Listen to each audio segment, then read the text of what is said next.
নমস্কাৰ evening headlines লৈ ষ্টুডিঅ'ত মই মৌচুমী শৰ্মা বৰুৱা আহিছো প্ৰথমটো খবৰলৈ বিধানসভাৰ অধ্যক্ষৰ বাবে মনোনয়ন দাখিল কৰিলে ৰাজ্যসভাৰ সাংসদ আৰু পানেৰী সমষ্টিৰ বিধায়ক দৈমাৰীয়ে বিধানসভাত মুখ্যমন্ত্ৰী হিমন্ত বিশ্ব শৰ্মাৰ উপস্থিতিত মনোনয়ন দাখিল কৰিলে বিশ্বজিৎ দৈমাৰীয়ে আনহাতে বিধানসভাৰ উপাধ্যক্ষৰ বাবে মনোনয়ন দাখিল কৰিলে বোকাজানৰ বিধায়ক ডাক্তৰ নুমল মুমিনে মনোনয়ন সময়ত উপস্থিত আছিল ৰাজ্যিক বিজেপিৰ সভাপতি ৰঞ্জিত কুমাৰ দাস মন্ত্ৰী চন্দ্ৰমোহন পাটোৱাৰী মন্ত্ৰী পীয়ুষ হাজৰিকা ৰাজ্যিক বিজেপিৰ বিষয়ববীয়াৰ বৈঠকত গ্ৰহণ কৰা হৈছিল এই সিদ্ধান্ত বিটিআৰ নিৰ্বাচনৰ পূৰ্বে বিপিএফৰে বিজেপিৰ যোগদান দিছিল ৰাজ্যসভাৰ সাংসদ বিশ্বজিৎ দৈমাৰীয়ে বিধানসভা নিৰ্বাচনত পানেৰী সমষ্টিৰ পৰা বিধায়ক হিচাপে নিৰ্বাচিত হৈছিল দৈমাৰী আনহাতে 2016 চনৰ প্ৰথমবাৰ বিধানসভালৈ নিৰ্বাচিত হৈছিল বোকাজানৰ বিধায়ক ডাক্তৰ নুমল মুমিন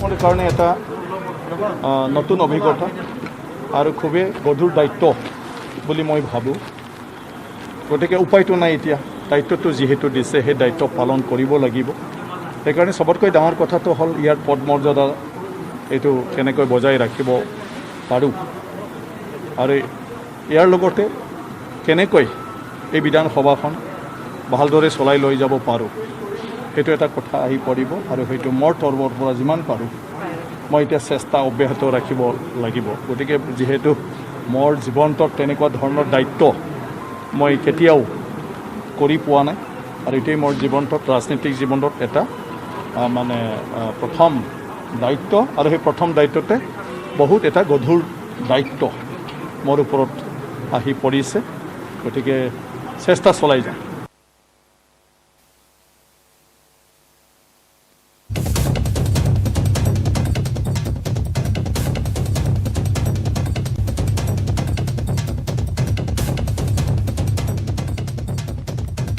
আৰু আজি বিধানসভাৰ অধ্যক্ষৰ বাবে মনোনয়ন দাখিল কৰিলে ৰাজ্যসভাৰ সাংসদ আৰু পানেৰী সমষ্টিৰ বিধায়ক দৈমাৰীয়ে বিধানসভাত মুখ্যমন্ত্ৰী হিমন্ত বিশ্ব শৰ্মাৰ উপস্থিতিত মনোনয়ন দাখিল কৰিলে বিশ্বজিৎ দৈমাৰীয়ে মাননীয় মুখ্যমন্ত্ৰী হিমন্ত বিশ্ব শৰ্মা ডাঙৰীয়া আৰু শ্ৰদ্ধাৰ আমাৰ ৰাজ্যিক সভাপতি ৰঞ্জিত দাস ডাঙৰীয়াকে ধৰি বিজেপিৰ সমূহ কাৰ্যকৰ্তা ধন্যবাদ দিছোঁ তেখেতসকলে মোক ডেপুটি স্পীকাৰৰ যোগ্য বুলি ভাবি দায়িত্ব অৰ্পণ কৰিছে আগন্তুক দিনত যি দায়িত্ব দলে দিছে মই নিষ্ঠাৰে পালন কৰিম আৰু অসমৰ যি বিধানসভা ইয়াৰ মান মৰ্যাদা আৰু অধিক বৃদ্ধি কৰিবলৈ আমি সক্ষম হ'ম বুলি মোৰ দৃঢ় বিশ্বাস আৰু আমাৰ এই যাত্ৰাত আপোনালোকৰ সহযোগিতা মই কামনা কৰিছোঁ আৰু মই ভাবোঁ এটা ভাল পৰিৱেশ আমি নিৰ্মাণ কৰিব পাৰিম আগন্তুক বিধানসভাৰ মজিয়াত যি দায়িত্ব দিছে দলে সেই দায়িত্বই মই আগলৈ পালন কৰি গৈ থাকিম ভাৰতীয় জনতা পাৰ্টি এনেকুৱা এটা দল কোনোবাই বিচাৰিলে বা কোনোবাৰ নাম ওলাই থাকিলে চৰ্চা হৈ থাকিলে বুলি তেখেতৰ নাম হেৰি নহয় আৰু যোগ্য ব্যক্তিক যোগ্য স্থানত বহাবলৈ ভাৰতীয় জনতা পাৰ্টীয়ে জানে আৰু আগন্তুক সময়ত মই ভাবোঁ যিমান আমাৰ যোগ্য ব্যক্তি আছে সকলোৱে নিজৰ নিজৰ স্থানত কাম কৰিবলৈ সুবিধা পাব কি বিধায়কে কওক কি মন্ত্ৰীয়ে কওক কাৰণ সকলো আমাৰ সদস্য এক্টিভ আৰু যোগ্য বুলি মই ভাবোঁ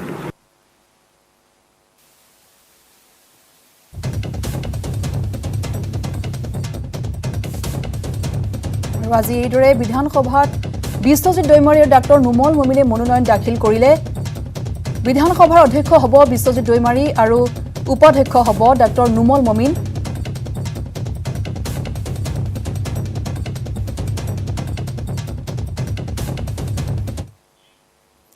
ভাল কামৰ বাবে উদ্দেশ্য ভাল হ'ব লাগে এনে ভাল আদৰ্শ দেখুৱাইছে ছত্তীশগড়ৰ এজন চিত্ৰশিল্পীয়ে জিকে চিত্ৰশিল্পীয়ে দেশবাসীক ভেকচিন লোৱাৰ বাবে সজাগতা সৃষ্টিৰ প্ৰয়াস কৰিছে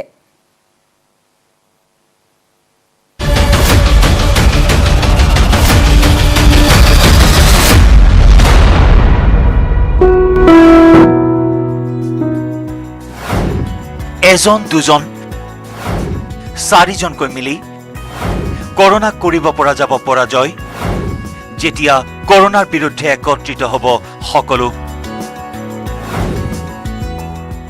এই আহ্বান এই আশা এই প্ৰচেষ্টা অব্যাহত ৰাখক কিয়নো এয়া সজাগ হোৱাৰে সময় চিত্ৰশিল্পৰ দ্বাৰা মানুহক জাগ্ৰত কৰা আৰু টিকাকৰণৰ কাৰ্যসূচীৰ প্ৰতি আকৰ্ষিত কৰাৰ এক বিনম্ৰ প্ৰয়াস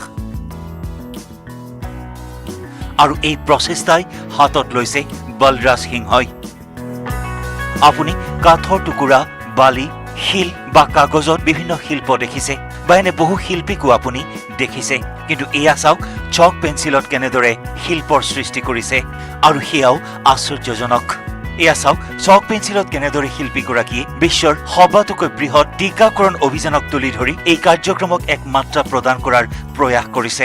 हमारे देश में जो आज ये दौर एक कोविड-19 की वजह से चल रहा है, उसमें कहीं एक हमें पॉजिटिव जो एक चीज़ दिखाई दे रही है वैक्सीनेशन के ज़रिए, उसमें ज़्यादा से ज़्यादा लोग पार्टिसिपेट करें और वैक्सीनेशन करवाएं जाके। বলৰাজ সিংহ চণ্ডীগড়ৰ ছেক্টৰ 21 এখন বিদ্যালয়ৰ শাৰীৰিক শিক্ষাৰ এগৰাকী শিক্ষক। বিগত 5 বছৰ ধৰি চক পেঞ্চিলত এনেদৰে শিল্পৰ সৃষ্টি কৰি ৰং তুলিকা লগাই আকৰ্ষণীয় ৰূপ দি আহিছে বলৰাজ সিংহই, আৰু সম্প্ৰতি বিভীষিকাময় পৰিস্থিতিৰ সময়ত আশা আৰু সম্ভাৱনাৰ বাৰ্তা লৈ টিকাকৰণৰ এই বাৰ্তা প্ৰত্যেকগৰাকী মানুহৰ মাজলৈ লৈ গৈ দেশক এই মহামাৰীৰ বিৰুদ্ধে জয় কৰাৰ প্ৰচেষ্টাত ব্ৰতী হৈছে। Bureau report, news 18 network.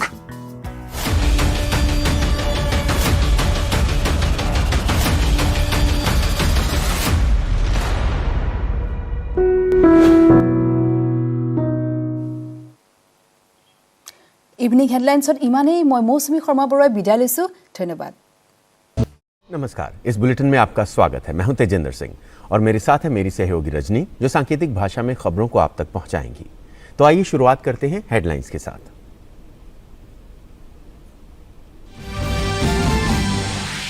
PM Modi ने गुजरात और दीव का हवाई सर्वेक्षण कर चक्रवाती तूफान ताउते से हुए नुकसान का लिया जायजा। राहत और पुनर्वास उपायों की समीक्षा के लिए अहमदाबाद में की बैठक। गुजरात को 1000 करोड़ रुपए की वित्तीय मदद का ऐलान। चक्रवात में मरने वालों के परिजनों के लिए 2 लाख रुपए और गंभीर रूप से घायलों के लिए 50,000 की मदद। तूफान के चलते मुंबई के पास समुद्र में डूबे बार्ज P305 से 188 लोगों को बचाया गया। 26 लोगों के शव बरामद। बचाव अभियान जारी। ताउते के कारण उत्तर भारत में जोरदार बारिश। दिल्ली में 24 घंटों में अब तक की सबसे अधिक बारिश। टूटा 1951 का रिकॉर्ड।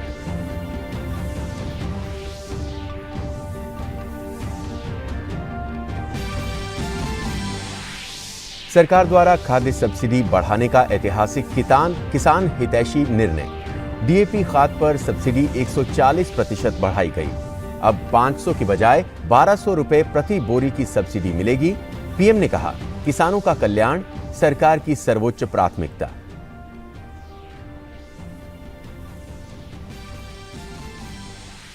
टीकाकरण को लेकर केंद्र के नए दिशा निर्देश। कोरोना से संक्रमित मरीजों को ठीक होने के 3 महीने बाद वैक्सीन। पहली और दूसरी डोज के बीच कोरोना से संक्रमित होने वाले भी 3 महीने बाद लें वैक्सीन। बच्चे को दूध पिला रही महिलाएं भी लगवा सकती हैं वैक्सीन।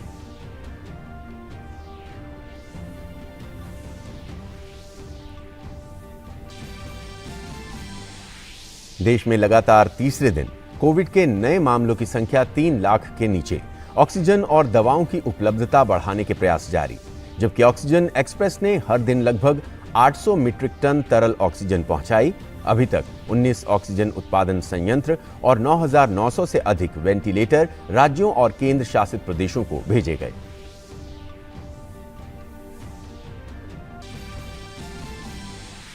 कोविड के खिलाफ राज्यों के सख्त कदमों का दिख रहा है असर।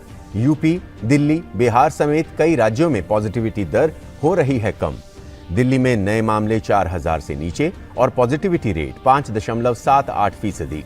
राजस्थान सरकार ने ब्लैक फंगस को घोषित किया महामारी।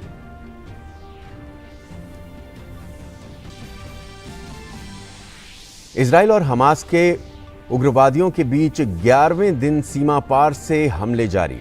अमेरिकी राष्ट्रपति जो बाइडेन ने इजराइल के प्रधानमंत्री बेंजामिन नेतन्याहू से तनाव कम करने का किया आग्रह। और खबरों को देखते हैं विस्तार से। चक्रवाती तूफान ताउते से हुए नुकसान का खुद जायजा लेने के लिए प्रधानमंत्री नरेंद्र मोदी बुधवार को गुजरात और दीव के दौरे पर पहुंचे। तूफान ने दोनों जगहों पर सबसे ज्यादा नुकसान पहुंचाया है, इसलिए पीएम इसकी समीक्षा करने और पूरे नुकसान की जानकारी के लिए पहुंचे थे। प्रधानमंत्री भावनगर से हवाई सर्वेक्षण के लिए निकले। उन्होंने ऊना, दीव, जाफराबाद और महुआ में हुई तबाही का खुद जायजा लिया और अधिकारियों से पूरी जानकारी ली। पीएम ने ट्वीट करके हवाई सर्वेक्षण की जानकारी दी। पीएम ने कहा कि चक्रवाती तूफान ताउते के मद्देनजर पैदा हुए हालात की समीक्षा के लिए गुजरात और दीव के कुछ हिस्सों का हवाई सर्वेक्षण किया। केंद्र सरकार तूफान से प्रभावित राज्यों के साथ मिलकर काम कर रही है।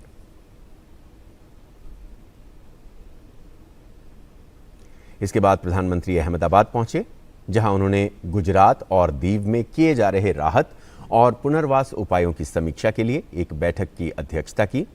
बैठक में पीएम के साथ गुजरात के मुख्यमंत्री विजय रूपाणी, गुजरात के मुख्य सचिव राजस्व और प्रधान सचिव स्वास्थ्य के साथ सरकार के वरिष्ठ अधिकारी मौजूद थे। बैठक में पीएम ने अधिकारियों को प्रभावित क्षेत्रों में क्षतिग्रस्त घरों और संपत्तियों की मरम्मत के लिए तत्काल ध्यान देने का आह्वान किया। पीएम ने गुजरात को तत्काल राहत कार्यों के लिए 1000 करोड़ रुपए की वित्तीय मदद की घोषणा की। केंद्र सरकार राज्य में तूफान से हुए नुकसान का आकलन करने के लिए राज्य में एक अंतर मंत्रालयी टीम भेजेगी, जिसकी रिपोर्ट के आधार पर आगे की सहायता दी जाएगी। पीएम मोदी ने केरल, कर्नाटक, गोवा, महाराष्ट्र, गुजरात, राजस्थान और केंद्र शासित प्रदेशों दमन और दीव और दादर और नगर हवेली में चक्रवात में जान गंवाने वाले लोगों के परिजनों के लिए 2 लाख रुपए और गंभीर रूप से घायल लोगों को 50,000 की अनुग्रह राशि देने की घोषणा की। प्रधानमंत्री ने कहा कि चक्रवात के बाद की स्थिति के मद्देनजर केंद्र प्रभावित राज्य सरकारों के साथ मिलकर काम कर रही है। प्रभावित राज्यों की सरकारों की ओर से केंद्र को अपने राज्य में हुए नुकसान का अपना आकलन पेश करने के बाद इन राज्यों को भी तत्काल वित्तीय सहायता दी जाएगी। प्रधानमंत्री ने राज्य के लोगों को भरोसा दिया कि केंद्र सरकार इस कठिन समय में राज्य सरकार के साथ मिलकर काम करेगी। पीएम ने प्रभावित क्षेत्रों में बुनियादी ढांचे की बहाली और पुनर्निर्माण के लिए हर संभव सहायता का भी भरोसा दिया। भीषण चक्रवाती तूफान ताउते सोमवार को गुजरात में तट से टकराकर आगे बढ़ गया, लेकिन समुद्र में कितने ही जहाजों और उनमें फंसी जानों को जिस जोखिम में डाल गया, उन्हें बचाने की कवायद बुधवार को भी जारी रही। बुधवार सुबह आईएनएस कोची बार्ज P305 से बचाए ओएनजीसी के नाविकों को लेकर मुंबई बंदरगाह पहुंची। तूफान से प्रभावित इस जहाज के डूबने से पहले ही इन्हें चुनौतीपूर्ण हालात में बचाया गया है। रात दिन चलाए जा रहे इस ऑपरेशन में अब तक 188 लोग समुद्र से बचाए गए हैं, जिनमें 186 बार्ज P305 से हैं और 2 टगबोट वारप्रदा से हैं। 26 लोगों के शव भी निकाले गए हैं। अभी भी INS Tegh, INS Betwa, INS Beas, P81 aircraft और सी किंग हेलीकॉप्टर्स लापता लोगों के बचाव अभियान में जुटे हैं। केंद्र सरकार ने किसानों के हक में एक बड़ा कदम उठाते हुए उर्वरकों की सब्सिडी को बढ़ाने का फैसला किया है। प्रधानमंत्री नरेंद्र मोदी द्वारा उर्वरक की कीमतों के मुद्दे पर की गई उच्च स्तरीय बैठक में यह फैसला लिया गया। फैसले के तहत डीएपी उर्वरक पर सब्सिडी को 140% तक बढ़ाया गया है। अब किसानों को डीएपी उर्वरक की प्रति बोरी पर 500 रुपए की बजाय 1200 रुपए की सब्सिडी मिलेगी। किसानों को अब डीएपी उर्वरक की एक बोरी पर अब 2400 रुपए की बजाय 1200 रुपए मिलेगी। सब्सिडी के लिए सरकार को लगभग 14,775 करोड़ रुपए अतिरिक्त खर्च करने पड़ेंगे। प्रधानमंत्री ने कहा कि किसानों को अंतर्राष्ट्रीय बाजार में बढ़े हुए मूल्य के बावजूद उर्वरक पुराने मूल्य पर मिलेंगे। साथ ही प्रधानमंत्री ने कहा कि केंद्र सरकार किसानों के कल्याण के प्रति प्रतिबद्ध है। किसानों के हित में इस साल का सरकार का ये दूसरा बड़ा फैसला है। इससे पहले अक्षय तृतीया के दिन पीएम किसान के तहत किसानों के खाते में 20,667 करोड़ रुपए अंतरित किए गए थे। और इसी मुद्दे पर प्रधानमंत्री मोदी ने ट्वीट कर कहा, सरकार किसानों के जीवन को बेहतर बनाने के लिए प्रतिबद्ध है। इसलिए अंतर्राष्ट्रीय मूल्यों में बढ़ोतरी के बावजूद हमने उन्हें पुरानी दरों पर ही खाद मुहैया कराने का निर्णय लिया है। आज के फैसले के बाद डीएपी खाद का एक बैग 2400 रुपए की जगह 1200 रुपए में ही मिलेगा। कोविड के खिलाफ देश में जंग जारी है और इस जंग में देश को सफलता भी मिल रही है। देश में कोविड के नए मामलों की संख्या लगातार कम हो रही है। लगातार तीसरे दिन देश में कोविड के नए मामलों की संख्या 3 लाख से नीचे रही। स्वास्थ्य और परिवार कल्याण मंत्रालय के मुताबिक पिछले 24 घंटों में देश भर में कोरोना के 2,67,000 से अधिक नए मामले सामने आए हैं। वहीं पिछले 24 घंटों में 3,89,851 मरीज उपचार करवाकर स्वस्थ हो चुके हैं। लगातार छठे दिन स्वस्थ होने वालों की संख्या नए मामलों से ज्यादा है। इस समय देश में सक्रिय मामलों की कुल संख्या 32,26,719 है, जो देश के कुल पॉजिटिव केस का 12.66% है। पिछले 24 घंटों में देश में एक्टिव मामलों की संख्या में 1,27,046 की कमी दर्ज की गई है। देश में रिकवरी दर बढ़कर 86.23% हो गई है। पॉजिटिविटी दर भी देश में कम हो रही है और दैनिक पॉजिटिविटी रेट इस समय 12.66% हो गया है। पिछले 24 घंटों में 20 लाख से ज्यादा टेस्ट हुए, जो कि विश्व में एक रिकॉर्ड है।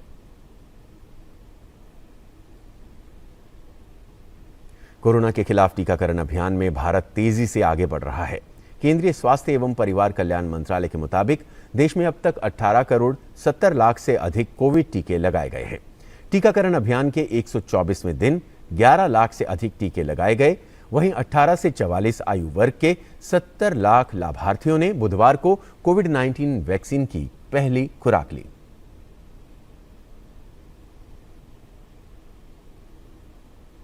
इजरायल ने हमास के साथ जारी टकराव रोकने के लिए कोई तय समय सीमा देने से इनकार कर दिया है। इजरायली प्रधानमंत्री बेंजामिन नेतन्याहू ने कहा कि वो उस समय तक कार्रवाई जारी रखने के लिए कटिबद्ध हैं जब तक इजरायली नागरिकों के लिए शांति और सुरक्षा बहाल नहीं हो जाती। याद रहे कि अमेरिकी राष्ट्रपति जो बाइडेन ने इजरायली प्रधानमंत्री से फोन पर बात करके तनाव कम करने की अपील की थी। इजरायल और हमास में लड़ाई छिड़ने के बाद दोनों नेताओं ने चौथी बार फोन पर बात की है। व्हाइट हाउस के मुताबिक दोनों नेताओं ने मौजूदा स्थिति पर चर्चा की। बाइडेन ने इजरायली प्रधानमंत्री को संदेश दिया है कि उन्हें आज संघर्ष विराम का रास्ता बनाने हेतु तनाव में कमी की उम्मीद है। हालांकि इजरायली प्रधानमंत्री नेतन्याहू ने कहा था कि इजरायली सेना अपने लक्ष्य को हासिल करने में लगी है और वो स्टॉप वॉच के साथ नहीं खड़े हैं। उधर संघर्ष विराम के अन्य प्रयास भी जारी हैं। मिस्र के एक सुरक्षा सूत्र ने बताया कि दोनों पक्ष मध्यस्थों की मदद से संघर्ष रोकने पर सहमत हुए हैं। हालांकि इसकी और जानकारी अभी नहीं मिल सकी है। हमास के एक वरिष्ठ नेता मूसा अबू मरजूक ने लेबनान के एक टीवी चैनल को दिए इंटरव्यू में कहा कि इजरायल और गाजा के चरमपंथी 1-2 दिन में संघर्ष विराम समझौते तक पहुंच जाएंगे। और इसके साथ ही इस बुलेटिन में फिलहाल इतना ही। इजाजत दीजिए। नमस्कार।